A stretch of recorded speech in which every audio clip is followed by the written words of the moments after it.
심장 모니터에 일정한 신호음이 갑자기 불규칙하게 울리기 시작합니다. 제 귀에는 그 소리가 마치 절망의 전주곡처럼 들렸어요. 산소 포화도 떨어집니다.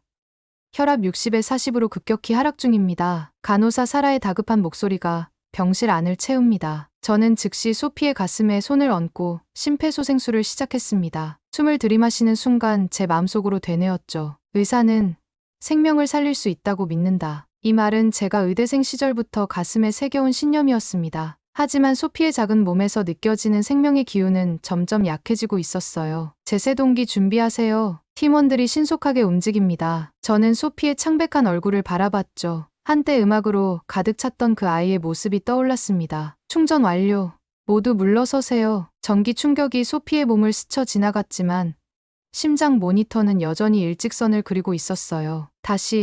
또 다시 시도했습니다. 시간이 얼마나 흘렀을까요? 제 이마에서는 땀이 흘러내렸고 팔의 근육은 아프게 뻐근해졌습니다. 그리고 마침내 모니터의 소리가 완전히 멈췄죠. 병실 전체가 무거운 정적에 휩싸였습니다. 마지막 희망마저 사라진 순간이었어요. 저는 천천히 고개를 숙였습니다. 최고의 의료진, 최첨단 장비, 최신 치료법, 그 모든 것이 무의미해진 순간이었죠. 사망 시각, 오후 3시 17분. 제 목소리는 떨렸지만 의사로서의 마지막 의무를 수행했습니다. 창밖으로 비치는 햇살이 갑자기 차갑게 느껴졌어요. 하지만 어떤 순간엔 아무리 뛰어난 기술도 무의미해진다. 그날 이후 무언가가 제 안에서 영원히 바뀌었습니다. 안녕하세요. 저는 59살의 마이클 앤더슨 박사입니다. 뉴욕 머서 메디컬 센터 수장으로 흉부외과 전문의이자 종양학 분야의 권위자죠. 하버드 의대를 수석으로 졸업하고 존스 홉킨스에서 레지던트를 마친 후 35세의 젊은 나이에 최연소 교수가 되었습니다. 저의 폐암 수술 기법은 앤더슨 테크닉이라 불리며 전 세계에서 가르쳐집니다. 맨해튼 어퍼이스트 사이드의 펜트하우스에 홀로 살고 있어요. 10년 전 이혼 후 일에만 몰두했죠. 아침에 눈을 뜨면 창문 너머로 맨해튼의 고층 빌딩들이 반짝이고 저녁에는 세계적인 의학자들과 샴페인을 마시며 밤을 보냅니다. 제 이름은 의학 저널 표지를 장식하고 각종 시상식에서는 단골 수상자로 불립니다. 누가 봐도 완벽한 삶이라 할 수 있죠. 하지만 매일 밤 저를 찾아오는 악몽이 있습니다. 심장이 멎어가는 작은 소녀의 모습이에요. 소피 윌리엄스. 긴 금발 머리에 파란 눈을 가진 12살 소녀였죠. 특별한 재능이 있었어요. 피아노를 연주할 때면 병원 전체가 그녀의 음악에 귀를 기울였습니다. 소피는 희귀한 형태의 폐암 사기 판정을 받고 제게 온첫 어린 환자였어요. 그녀의 부모님은 음악 교사들로 딸을 위해 모든 것을 걸었습니다. 밝은 미소로 항상 저를 반겨주던 소피가 마지막으로 제게 한 말이 잊히지 않아요. 앤더슨 선생님, 저 나을 수 있죠? 다음 달에 첫 리사이틀이 있거든요. 당시 저는 확신에 찬 미소로 고개를 끄덕였습니다. 하지만 그건 의사로서 할 수 있는 가장 큰 거짓말이었어요. 소피는 모든 치료에도 불구하고 우리 곁을 떠났습니다. 그날 이후 저는 수많은 폐암 환자들을 치료했지만 매번 사기 폐암 환자 앞에서는 깊은 무력감에 빠져듭니다. 최첨단 장비와 최고의 의료진을 갖추고도 생명의 마지막 순간 앞에서는 속수무책인 의사의 현실이 저를 괴롭히곤 했죠. 오늘도 병원 복도를 걷는 내내 환자들의 눈빛이 제 마음을 무겁게 만듭니다. 의사가운 주머니에는 언제나 소피의 작은 사진이 들어있어요. 제 모든 화려함 뒤에 숨겨진 가장 큰 상처이자 동력이니까요. 과연 이대로 계속 살아도 되는 걸까? 의학의 한계 앞에서 저는 매일 밤 질문을 던집니다. 문득 책상 위 달력이 눈에 들어왔습니다. 내일은 오랜 대학 친구 김준호와의 만남이 예정되어 있었어요. 준호는 한국의 중견 제약기업 유한양행에서 일한다고 들었습니다. 한국의 제약기업이라 솔직히 큰 기대는 없었죠. 저는 무심코 메일함을 열어 확인 메일을 보냈습니다. 준호가 보낸 짧은 답장에는 이상하게도 이런 문구가 적혀 있었어요. 차기 폐암의 새로운 희망. 렉라자에 대해 꼭 이야기하고 싶어. 순간 가슴이 쿵 내려앉는 듯한 느낌이 들었습니다. 하지만 곧 현실적인 생각이 밀려왔죠. 수많은 항암제들이 희망이라는 이름으로 등장했다 사라졌으니까요. 그래도 왠지 준호의 메일이 자꾸 머릿속을 맴돌았습니다. 차기 폐암에 대한 희망이라는 단어가 제 마음에 작은 파문을 일으켰어요. 오랜만에 설렘과 호기심이 공존하는 기분으로 내일의 만남을 기다렸습니다. 공항에 마중 나온 준호의 모습은 20년 전 대학 시절 그대로였습니다. 김준호. 우리가 하버드에서 함께 공부할 때부터 제 절친한 친구였죠. 그는 한국에서 온 교환학생으로 생화학을 전공했었습니다. 저와 달리 준호는 임상의가 아닌 연구 분야를 선택했어요. 그의 검은 머리에 약간의 흰색 가닥이 섞여 있었지만 여전히 친근한 미소와 따뜻한 눈빛은 변함이 없었습니다. 단지 조금 더 성숙해 보였을 뿐이죠. 우리는 맨해튼의 한 레스토랑에서 오랜만에 재회를 축하했어요. 학창시절 추억을 나누며 웃다가 문득 준호의 표정이 진지해졌습니다. 사실 이번에 온 건 너에게 꼭 보여주고 싶은 게 있어서야. 준호가 서류 가방에서 꺼낸 파일 하나를 테이블 위에 올려놓았습니다. 표지에는 랭라자라고 쓰여 있었어요. 이게 뭐지? 제가 호기심 어린 눈으로 물었습니다. 우리 유한양행에서 개발한 3세대 EGFR TKI 폐암 치료제야. 특히 EGFR 변이 양성 비소세포 폐암 환자들을 위한 신약이지. 준호의 목소리에는 자부심이 가득했어요. 저는 솔직히 반신반의했습니다. 수많은 제약회사들이 매년 신약을 출시하지만 정말 환자의 삶을 바꾸는 약은 극히 드물었으니까요. 하지만 준호의 확신에 찬 눈빛이 제 호기심을 자극했어요. 이 약이 다른 폐암 치료제와 어떻게 다른데? 제가 물었습니다. 준호는 차분한 목소리로 설명했어요. T790M 돌연변이에 특이적으로 작용해. 게다가 뇌전이에도 효과가 있다는 임상 결과가 나왔어. 이건 정말 혁명적인 일이야. 임상 데이터를 하나하나 살펴보며 저는 점점 놀라움을 감출 수 없었습니다. 특히 사기 폐암 환자들의 반응률과 생존율이 기존 치료법보다 월등히 높았어요. 페이지를 넘기는 제 손이 미세하게 떨렸습니다. 소피가 떠오르는 순간이었죠. 근데 내가 한국 제약회사에서 일하게 된 계기가 뭐야? 문득 궁금해져서 물었어요. 준호의 눈빛이 더욱 깊어졌습니다. 그건 유한양행의 설립자 유일한 박사 때문이야. 그분의 이야기를 들으면 넌 반드시 감동할 거야. 준호는 유일한 박사의 철학과 유한양행의 창립 정신에 대해 이야기하기 시작했어요. 이윤보다 인간의 생명을 중시하는 그의 철학, 일제강점기에 독립자금을 지원했던 애국심, 그리고 의약품을 통해 국민 건강에 기여하겠다는 그의 사명감이 제 마음을 두드렸습니다. 솔직히 처음엔 나도 반신반의했어. 하지만 이 회사는 정말 다르더라고. 유일한 박사의 정신이 지금까지도 이어지고 있어. 준호의 말에 깊이 고개를 끄덕였습니다. 식사를 마치고 호텔로 돌아오는 길.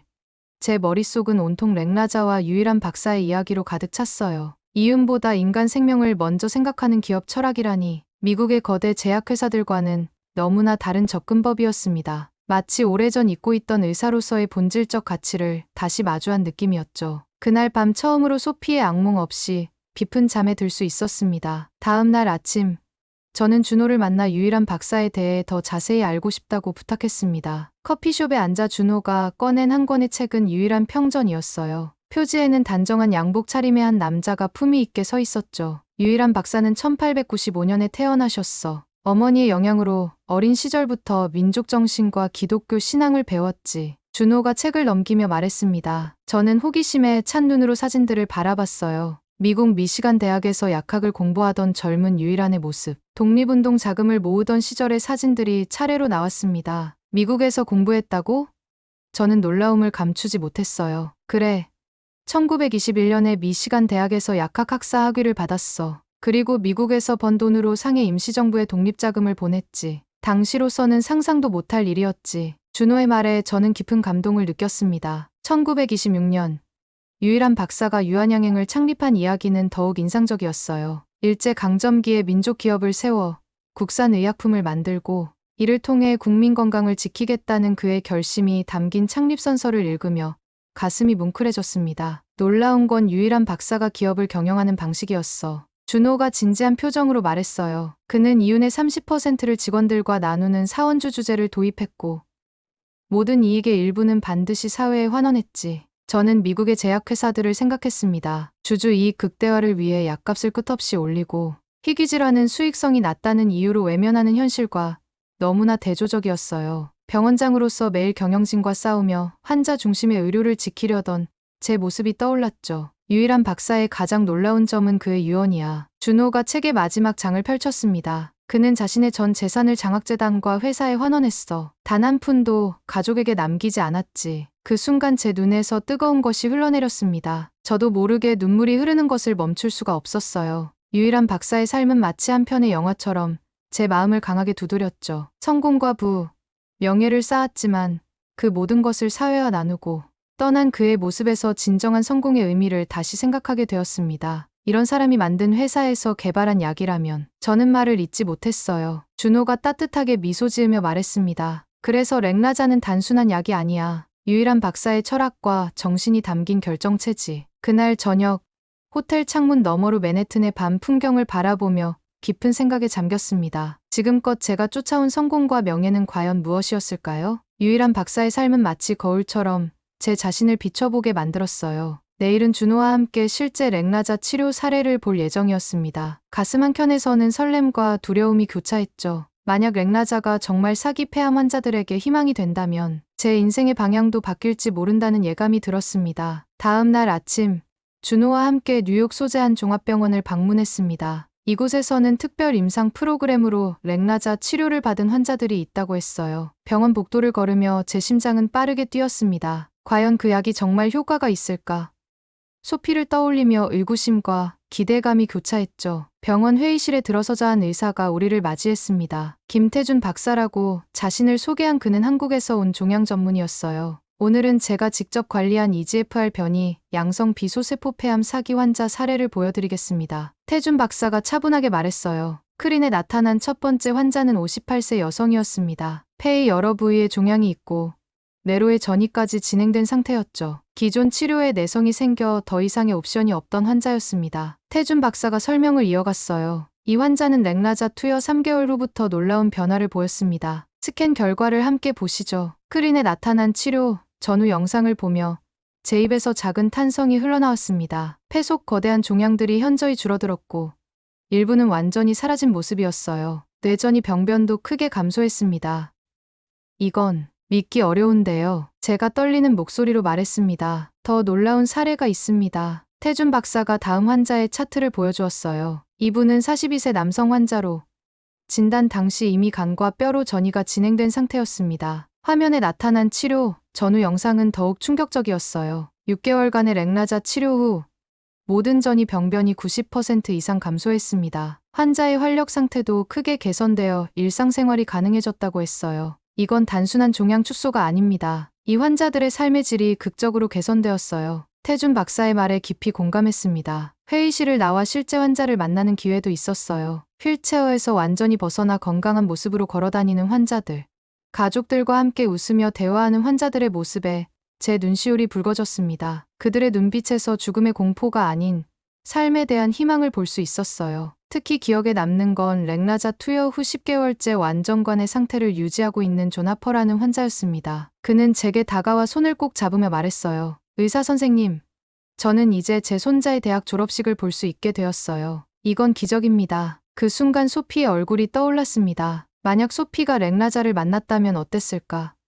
그녀도 지금 웃고 있을 수 있었을까? 가슴이 미어지는 듯한 아픔과 동시에 새로운 희망이 피어오르는 이상한 감정이 몰려왔어요. 준호가 제 어깨를 가볍게 두드렸습니다. 이게 우리가 하는 일이야. 단순한 약이 아니라 사람들의 삶을 바꾸는 거지. 저는 말없이 고개를 끄덕였어요. 의학의 발전이 가져오는 기적을 직접 목격하는 순간이었습니다. 이제 저는 알았어요. 렉나자는 단순한 항암제가 아니라 유일한 박사의 철학이 현실이 된 살아있는 증거라는 것을. 그리고 그 증거는 죽음 앞에서도 삶을 포기하지 않는 인간의 의지와 과학의 힘이 만나 탄생한 기적이라는 것을요. 병원을 나오는 길, 뉴욕의 햇살이 유난히 밝게 느껴졌습니다. 마치 제 마음속 어둠을 밝히는 빛처럼요. 이제 남은 것은 이 희망의 빛을 더 많은 환자들에게 전하는 일이었습니다. 뉴욕 병원에서의 방문을 마치고 돌아온 날 저녁, 준호가 제 호텔 방을 찾아왔습니다. 그의 손에는 또 다른 파일이 들려 있었어요. 피곤함에 지친 제 모습을 보고 준호가 미소 지었습니다. 오늘 많은 것을 보고 충격받았을 텐데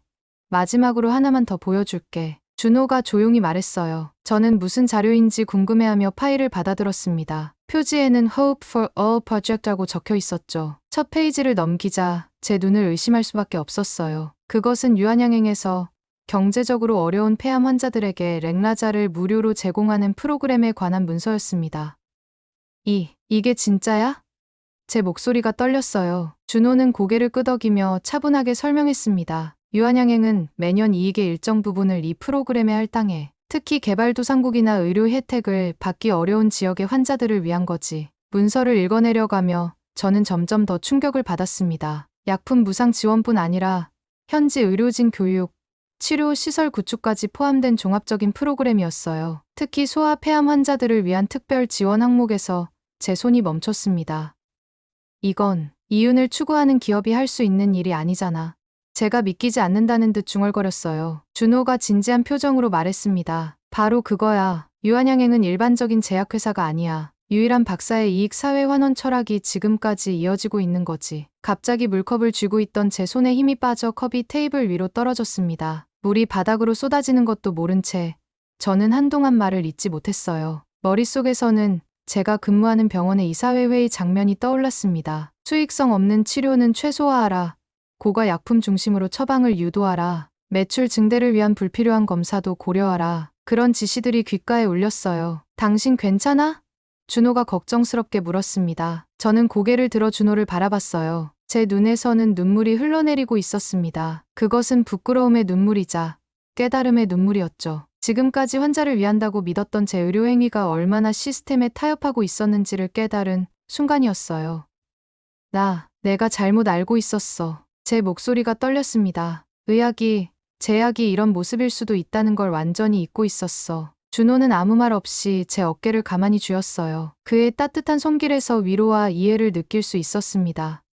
소피, 저도 모르게 중얼거렸죠. 그 아이가 유한양행을 만났다면. 그날 밤, 저는 오랜만에 소피의 부모님께 연락을 했습니다. 그들의 목소리를 듣는 순간 참았던 감정이 터져나왔어요. 저는 소피를 구하지 못한 무력감과 죄책감, 그리고 새롭게 발견한 희망에 대해 솔직하게 털어놓았습니다. 소피의 어머니가 말했어요. 선생님, 당신은 최선을 다했어요. 그리고 지금도 다른 아이들을 위해 노력하고 있잖아요. 소피도 그걸 알고 있을 거예요. 전화를 끊고 창밖을 바라보며 깊은 숨을 내쉬었습니다. 내일이면 미국으로 돌아가 제 병원의 이사회를 만나야 했어요. 그들에게 렉라자 도입을 제안하고 유한양행의 환자 중심 철학을 전해야 했습니다. 쉽지 않은 싸움이 될 거라는 것을 알고 있었죠. 하지만 이제 저는 달라져 있었어요. 유일한 박사의 정신과 렉라자가 만들어낸 기적을 직접 본 사람으로서 더 이상 타협은 없을 것입니다. 미국으로 돌아온 다음 날, 저는 곧바로 병원 이사회 긴급 소집을 요청했습니다. 평소와 달리 제 목소리에는 단호함이 묻어났고,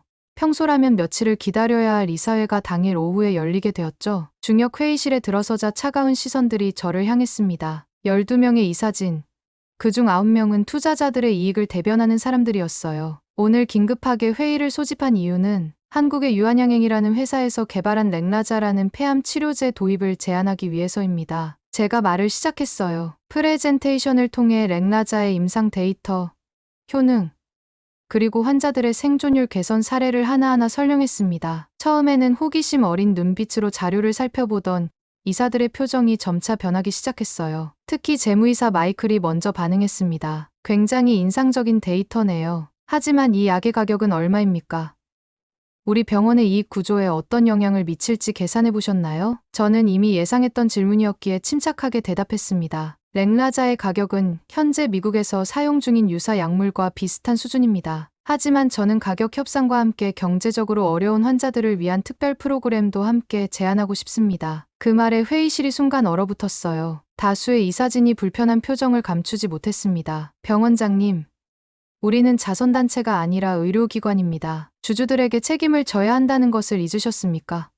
마케팅 이사 제시카가 차갑게 말했어요. 순간 화가 치밀어 올랐지만 깊은 숨을 들이마시고 감정을 가라앉혔습니다. 이것은 감정의 싸움이 아니라 환자들의 생명을 위한 싸움이니까요. 제가 보여드린 데이터를 다시 보십시오. 차기 폐암 환자의 생존율이 2배 이상 높아졌습니다. 이것은 숫자가 아니라 살아난 생명들입니다. 제 목소리가 떨렸어요. 유한양행의 창립자 유일한 박사는 이윤보다 사람을 먼저 생각했습니다. 그리고 그 결과 지금까지도 성장하는 기업이 되었죠. 그러자 투자자 대표인 로버트가 비웃듯 말했습니다. 한국 기업의 감성적인 이야기는 충분히 들었습니다. 하지만 우리는 미국에서 미국식으로 경영합니다. 수익성 없는 프로그램은 검토할 가치도 없습니다. 그 순간 제 머릿속에 소피의 얼굴이 스쳐 지나갔어요. 갑자기 제 안에서 무언가가 폭발했습니다. 그렇다면 제가 묻겠습니다. 제가 테이블을 세게 내리치며 일어섰어요. 여러분의 가족이 사기 폐암 진단을 받는다면 어떤 선택을 하시겠습니까? 이익을 계산하시겠습니까? 아니면 그들의 생명을 살릴 방법을 찾으시겠습니까? 회의실이 완전히 정적에 빠졌습니다. 몇몇 이사들의 눈빛이 흔들리기 시작했어요. 제가 지난주에 직접 본 환자들은 모두 살아있습니다. 그들은 가족들과 함께 웃고 있었어요. 우리가 포기했던 환자들입니다. 저는 더 이상 우리 병원에서 사기 폐암 환자들에게 더 이상 방법이 없습니다라는 말을 하고 싶지 않습니다. 잠시 침묵이 흐른 후 의료 담당 의사 존이 조용히 말했습니다. 실질적으로 어떤 제안을 하시는 건가요? 저는 준비해온 계획을 설명했어요. 렉나자를 도입하되 병원 재단을 통해 저소득층 환자들에게 특별 프로그램을 운영하자는 내용이었습니다. 또한 유한양행과 협력하여 임상 연구를 확대하고 그 결과를 공유하는 글로벌 네트워크를 구축하자는 제안도 포함했죠. 3시간의 격렬한 토론 끝에 이사회는 결국 6개월간의 시범 프로그램을 승인했습니다. 완전한 승리는 아니었지만 첫 발을 내딛기에는 충분했어요. 회의실을 나오는 제 발걸음은 한결 가벼웠습니다. 사무실로 돌아와 창밖을 바라보며 깊은 숨을 내쉬었어요. 이제 막 시작된 싸움이지만 처음으로 올바른 방향으로 나아가고 있다는 확신이 들었습니다. 제 책상 위에는 소피의 사진과 함께 이제 유일한 박사의 사진도 놓여 있었어요. 두 사진을 바라보며 조용히 다짐했습니다. 포기하지 않겠습니다. 끝까지 싸우겠습니다. 렉나자 시범 프로그램이 시작된 지 3개월이 지났습니다. 처음에는 회의적이던 의료진들도 점차 그 효과에 놀라기 시작했어요. 특히 저는 메건 윌슨이라는 환자에게 특별한 관심을 기울였습니다. 39세 싱글맘인 메건은 2 아이를 키우며 사기 폐암 진단을 받았죠. 그녀의 상태는 매우 심각했고 기존 치료에 반응하지 않았습니다. 메건이 렉나자 치료를 시작한 날, 저는 그녀의 손을 꼭 잡고 말했어요. 포기하지 마세요. 우리에겐 새로운 희망이 있습니다. 메건의 눈에는 의심과 두려움이 가득했지만 그래도 희미하게 미소를 지었습니다. 아이들을 위해서라도 꼭 이겨내고 싶어요. 매주 메건의 상태를 확인하며 점진적인 변화를 지켜봤습니다. 2주차에 첫 호전 징후가 나타났고 4주차에는 종양 크기가 눈에 띄게 줄어들었어요. 6주차에 메건은 휠체어에서 일어나 짧은 거리를 걸을 수 있게 되었습니다. 3개월 차 검진 날, 메건의 CT 스캔 결과를 받아들고 저는 눈물을 참을 수 없었어요. 폐의 주요 종양이 90% 이상 줄어들었고 메전이 병변도 거의 사라졌습니다. 결과를 들고 메건의 병실로 향했죠. 문을 열자 메건은 창가에 서서 밖을 바라보고 있었습니다. 더 이상 산소호흡기도 휠체어도 필요 없었어요. 그녀가 돌아보며 밝게 웃었습니다. 좋은 소식이 있습니다. 제가 결과지를 들어보이며 말했어요. 메건의 눈이 커졌습니다. 정말인가요? 제가 나아지고 있는 건가요? 단순히 나아지는 게 아닙니다. 메건, 당신은 거의 관의 상태에 가까워요. 이대로 계속된다면 완전 회복도 가능합니다. 그 순간 메건의 눈에서 눈물이 쏟아졌어요. 저도 모르게 그녀를 안아주었습니다. 우리 둘 다 말없이 한참을 그렇게 서 있었어요. 그것은 의사와 환자의 관계를 넘어선 삶과 죽음의 경계에서 희망을 발견한 두 사람의 순간이었습니다. 다음 날, 기적 같은 일이 벌어졌어요. 메건의 병실에 그녀의 10살, 8살 두 아이가 면회를 왔습니다. 아이들은 몇 달 전 거의 움직일 수 없었던 엄마가 이제 자신들을 안아줄 수 있다는 사실에 놀라움과 기쁨으로 가득했죠. 엄마가 다시 학교에 데려다 줄 수 있을까?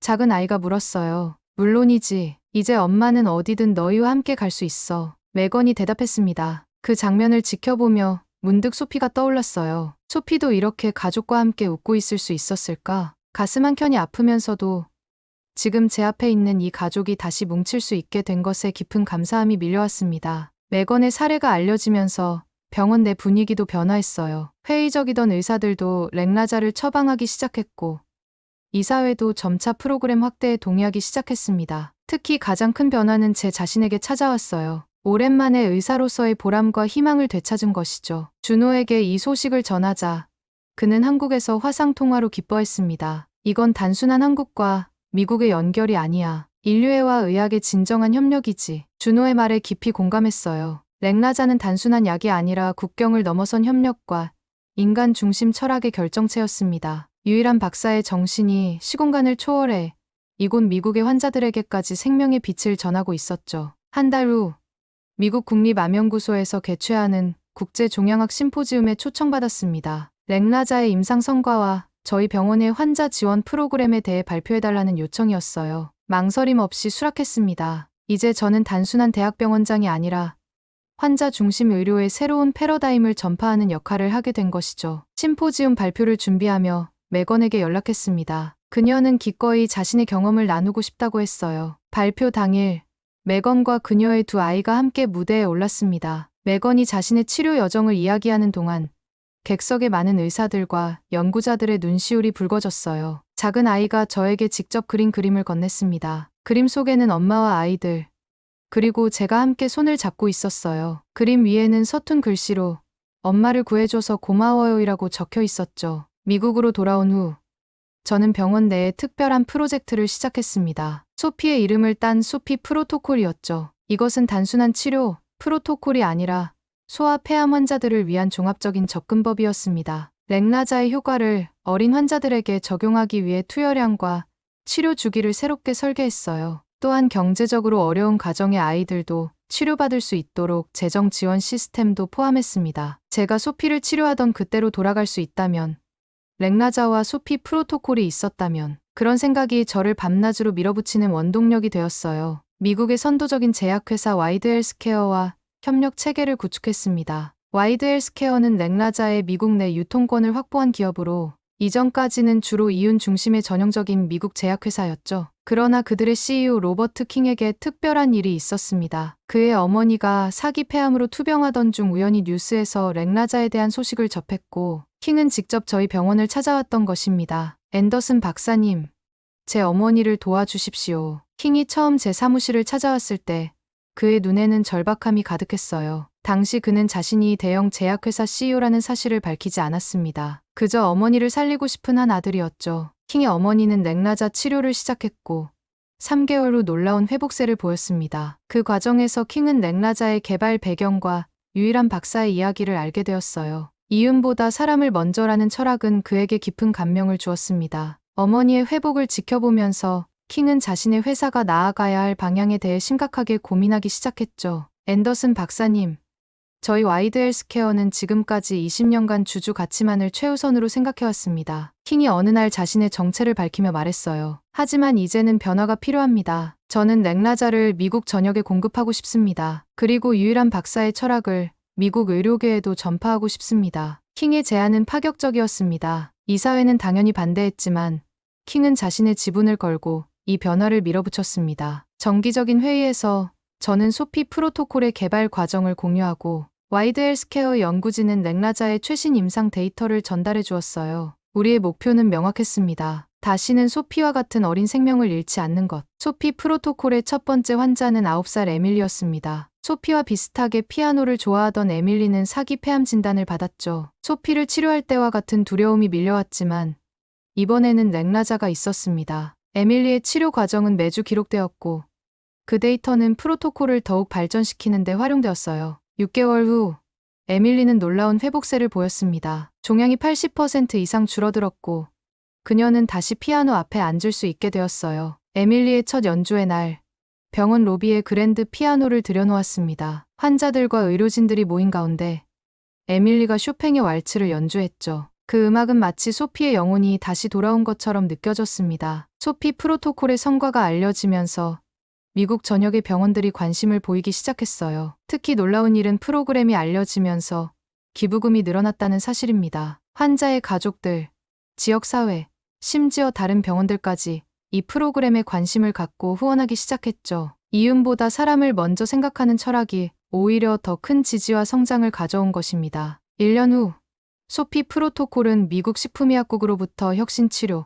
프로토콜로 인정받았습니다. 저희 병원은 와이드 헬스케어와 정식 파트너십을 체결했고 이제 렉나자와 소피 프로토콜은 미국 전역의 주요 병원에서 사용되기 시작했어요. 저는 그 과정에서 의학적, 인간적 가교 역할을 하게 되었습니다. 로버트 킹은 유일한 박사의 정신을 미국에 구현하기 위해 와이드 헬스케어 내에 유일한 펀드를 설립했습니다. 이 기금은 소아암 환자들의 렉나자 치료비를 지원하고 소피 프로토콜의 연구, 개발을 후원하는 데 쓰였죠. 창문 너머로 병원 정원이 보였습니다. 그곳에는 새롭게 심은 벚나무 한 그루가 봄바람에 흔들리고 있었어요. 그 나무 아래에는 작은 명판이 놓여 있었습니다. 희망은 국경을 넘어 유일한 박사의 정신을 기리며 이제 저는 매일 아침 출근길에 그 나무를 바라봅니다. 그리고 생각해요. 의학의 진정한 의미는 무엇일까? 그것은 단순한 기술이나 약물이 아니라 인간을 향한 깊은 애정과 헌신이 아닐까요? 유일한 박사가 시작한 작은 불씨가 이제는 전 세계로 퍼져나가고 있습니다. 그리고 저는 그 불씨를 전하는 한 사람이 된 것이죠. 소피의 사진을 바라보며 작은 미소를 짓습니다. 우리가 해냈어, 소피. 이제 너와 같은 아이들이 다시 웃을 수 있게 되었어. 이것이 바로 렉나자의 진정한 성공 스토리입니다. 단순한 약이 아니라 한 사람의 철학이 만들어낸 기적의 이야기. 국경을 넘어 더 많은 생명을 구하는 희망의 이야기. 그리고 그 이야기는 지금도 계속 써내려가고 있습니다. 오늘의 사연은 어떠셨나요? 해외의 감동적인 사연을 계속해서 보고 싶으시다면 구독과 좋아요를 부탁드려요. 더 좋은 영상으로 돌아오도록 하겠습니다. 감사합니다.